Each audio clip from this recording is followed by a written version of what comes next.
Googly moogly, it's Tuesday, April the 4th. My name is Sean Carrier. Thank you for watching Bet Edge. We're coming off a stellar weekend. We kicked it off with our last video on Friday. The San Antonio Spurs cashing a 2-unit selection in epic fashion. Also, I believe they were down 18 in the second half. Storm all the way back to get the game, cover the spread, cash the ticket. Big shout out to the Spurs for a great second half effort there. We took Saturday off, but followed it up with a PGA outright winner, Mr. Russell Henley. Big shout outs. Thank you for getting it done on the links, sir. Great effort by Russell, cashing a 34-1 outright winner. If you're not watching our PGA videos, you need to be. I believe he's our third or fourth documented PGA winner in this short 2-month span. So definitely be on the lookout. It's Masters Week. We're going to have a couple PGA videos coming at you today and tomorrow. So stellar weekend. We capped it all off yesterday with a Monday sweep. The Montreal Canadiens getting it done, and your NCAA champion North Carolina Tar Heels were both Bet Edge winners. So we're feeling good. We've got some mojo building here, and we're going to look to carry it forward today. And we've got a gem in the association tonight that we fully expect to do so. So let's dive right in. The Portland Trail Blazers tonight are in Utah visiting the Jazz, and we think the Jazz might absolutely roll on their home floor tonight. So let's dive right in and start breaking this pick down.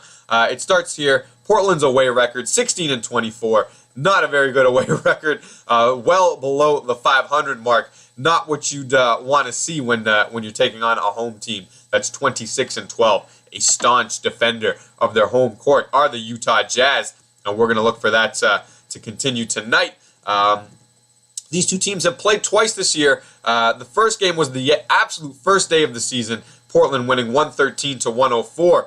I believe these two teams are completely different sides right now at the polar end of the season, and we're going to look for tonight's game to be more represented by this last game where Utah won 111-88, an absolute hammering in Utah.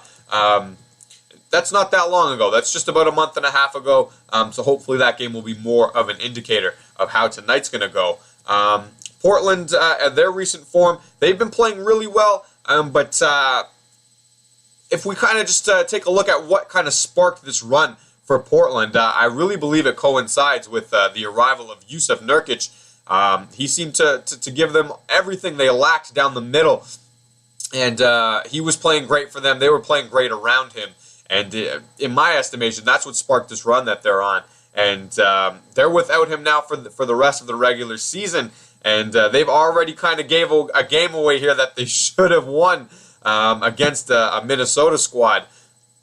And they have a short turnaround tonight, as this game was just last night. So the second night of a back-to-back now, playing without their spark, Jusuf Nurkic.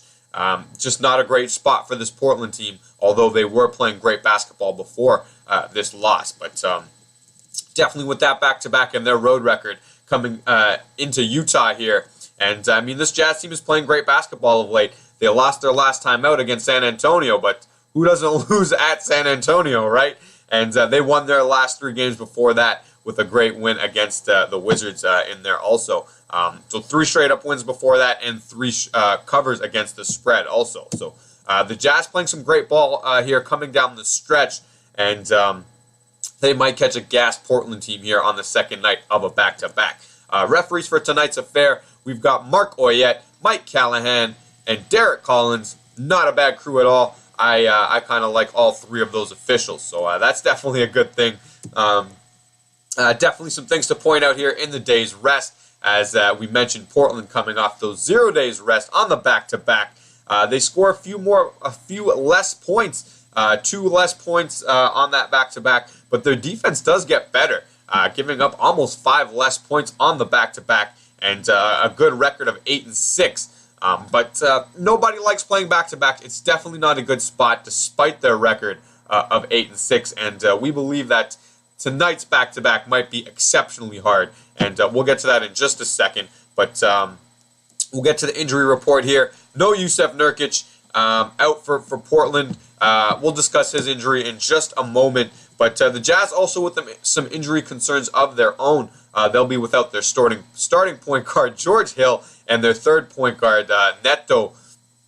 But they still have 2 point guards on the roster in Dante Exum and Shelvin Mack. I don't mind Shelvin Mack too much. I'm not the hugest Exum fan, but as long as those two gentlemen aren't turnover machines tonight, they should be okay. And let's be honest, Damian Lillard, not the greatest defender at the point guard position. I'm not sure how much pressure Portland's going to be putting on the basketball at the guard position, at least. So let's get to the summary here and the stat graphic. As we mentioned, Utah defeated Portland 111-88 their last time out. Hopefully, that's a good indicator of how today's game will go.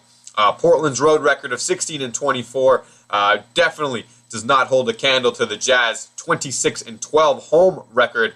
Quite a discrepancy in winning percentage, I believe, illustrates the gap that exists between these two teams.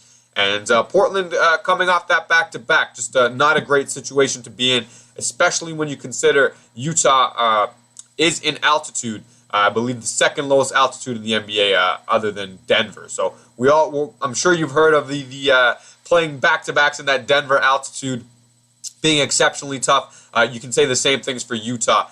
Just in the fourth quarter, it just seems to gas guys. It makes it harder to breathe in that altitude. So that should definitely work against Portland today. And that should be compounded by the issues they have at center with Jusuf Nurkic being out. We discussed how important he has been to their turnaround. And, I mean, before his arrival, they were a below-average NBA team, I think would be a compliment. They were not playing great basketball. They were one of the worst defenses in the league, and their offense was definitely worse than it was last year. So they're going to be missing him tonight, and that makes Meyers Leonard the only center on the roster. Mr. Leonard only played 11 minutes last night, and it wasn't because they were saving him for tonight's affair. It was because they just could not cope with his presence on the floor. I can't remember his plus-minus off the top of my head, but it was not a good one. They elected to go small in that game just because they couldn't deal with having Meyers on the floor. They were just giving up too many points. And I don't know. I don't think you're going to get away with that tonight against Utah, against Rudy Gobert, who might be the best center in basketball right now. I mean, he's an absolute monster. He'll be on the floor for major minutes at home tonight. And I don't know how this Meyers-Leonard thing is going to go for Portland. And if he gets into early foul trouble, or they just find that they can't deal with him being on the floor for long stretches, I'm not sure how playing small against Rudy Gobert is going to work out for them. I wouldn't estimate that it's going to go well for the Trailblazers. And we should get a motivated Jazz bunch here. They're only hold a half-game lead over the LA Clippers for 4th place in the Western Conference. Very important seeding. It would be the difference in a road playoff series in round 1 versus a home playoff series in round 1, which is definitely very, very important.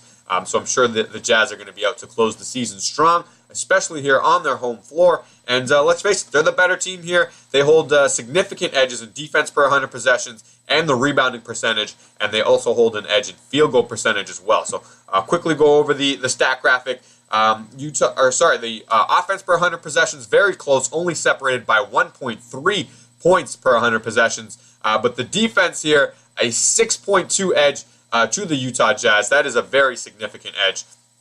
And they hold an edge in the field goal percentage as well. Points per shot the same. I'm not sure why I put a check mark there. I got a little check mark happy, my bad. And but the Jazz here with a huge edge in the rebounding percentage as well. Look for that to be magnified tonight with these issues we illustrated at the center position. And Portland with a slight edge in the turnover battle. So I really believe Utah is the better team here. The numbers would indicate it, and I think they're in the better spot here also, with Portland coming off the back-to-back and playing without their best big in Jusuf Nurkic.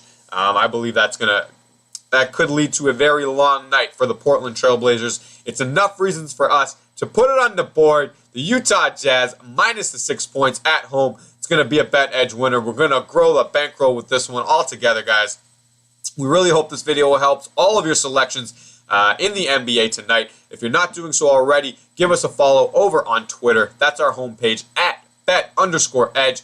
All of our picks, videos, and betting tools get posted up there, and it's all absolutely